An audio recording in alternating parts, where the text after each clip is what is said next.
बिरसा फायटर्सचे 15 एप्रिलला धडगाव येथे ठिय्या आंदोलन, गटविकास अधिकारी व पोलीस निरीक्षक यांना बिरसा फायटर्सचे निवेदन। भ्रष्टाचाराविरोधात व आदिवासी समाजाच्या विविध मागण्यांकरिता बिरसा फायटर्सचे पंचायत समिती धडगाव समोर 15 एप्रिल 2025 ला ठिय्या आंदोलन होणार आहे। आंदोलनाचे निवेदन धडगाव पंचायत समितीचे गटविकास अधिकारी व पोलीस निरीक्षक पोलीस ठाणे धडगाव यांना बिरसा फायटर्स संघटनेकडून देण्यात आले आहे। यावेळी तालुकाध्यक्ष सुनील तडवी, दिलवर पाडवी, गौतम वसावे, सुरतान पावरा, गणपत वळवी, गुलाबसिंग पाडवी, वन्या पावरा इत्यादी बिरसा फायटर्स कार्यकर्ते उपस्थित होते। धडगाव तालुक्यातील ग्रामपंचायत मोडलगाव, भोगावाडे, चुलवड, बोरवण, जुगणी येथील भ्रष्टाचाराची सखोल माहिती करून संबंधित सरपंच व ग्रामसेवकांवर कायदेशीर कारवाई करावी व तालुक्यातील भ्रष्टाचार झालेल्या ग्रामपंचायतींची सखोल चौकशी करून संबंधितांवर कडक कारवाई करावी। धडगाव तालुक्यातील ग्रामपंचायत जुगणी येथील ग्रामसेवकाने माहिती अधिकारात माहिती देण्यासाठी अर्जदार गणपत जोमा वळवी यांच्याकडून तब्बल 19,000 रुपये उघडल्याप्रकरणी ग्रामसेवक श्री राजेश अशोक ब्राह्मणे यांना तात्काळ सेवेतून निलंब करा। धडगाव तालुक्यात माहिती अधिकार अधिनियम 2005 ची अंमलबजावणी केली जात नाही। अंमलबजावणी न करणाऱ्या अशा जनमाहिती अधिकाऱ्यांवर कायदेशीर कडक कारवाई करावी। ग्रामपंचायत जुगणी येथील 5 अपत्य असणारे श्री आट्या वेरांग्या वळवी यांचे ग्रामपंचायत सदस्यत्व रद्द करावे। तसेच तालुक्यातील असे 2 पेक्षा अधिक अपत्य असणाऱ्यांचं सरपंच, उपसरपंच, ग्रामपंचायत सदस्यत्व रद्द करण्यात यावे।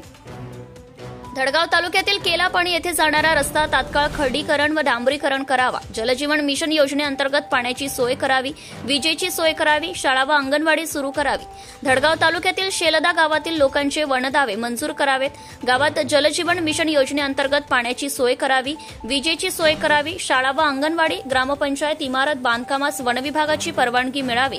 धडगाव तालुक्यातील बिलगाव, हेंद्र्यापाडा येथे जाण्यासाठी 3 किलोमीटरचा रस्ता तात्काळ खडीकरण व डांबरीकरण करा। जलजीवन मिशन योजनेअंतर्गत पाण्याची व्यवस्था करावी, विजेची सोय करावी, शाळा व अंगणवाडी सुरू करावी।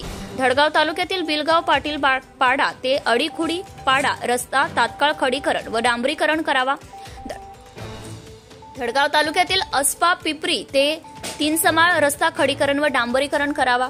धडगाव तालुक्यातील रस्त्यांच्या व पुलांची निकृष्ट कामांची सखोल चौकशी करून संबंधित अभियंता व ठेकेदारांवर कडक कारवाई करावी। पंतप्रधान घरकुल योजनेत भ्रष्टाचार करणाऱ्यांवर कडक कारवाई करावी। धडगाव तालुक्यातील विशेष सहाय्य योजनेअंतर्गत संजय गांधी निराधार विभाग येथील प्रकरणे निकाली काढावे। आदिवासी विकास विभागाचा 4,000 कोटी व समाज कल्याण विभागाचा 3,000 कोटी असा एकूण 7,000 कोटी निधी लाडकी बहीण योजनेसाठी महाराष्ट्र सरकारने वळवलेला आहे। तो निधी आदिवासी विकास विभाग व समाज कल्याण विभागास परत करावा। व्यक्ती व संघटना यांच्या अभिव्यक्ती स्वातंत्र्याला बाधा आणणारे लोकशाही मूल्यांविरुद्धचे महाराष्ट्र विशेष जनसुरक्षा विधेयक लागू करू नये। शेतकऱ्यांचे 100% कर्ज माफ करावे अशा विविध मागण्यांकरिता हे ठिय्या आंदोलन होणार आहे। या आंदोलनात सर्व आदिवासी संघटनांनी सहभागी व्हावे असे जाहीर आवाहन बिरसा फायटर्सचे राष्ट्रीय अध्यक्ष सुशील कुमार पावरा यांनी केले आहे। Subscribe now and press the bell icon. Never miss an update.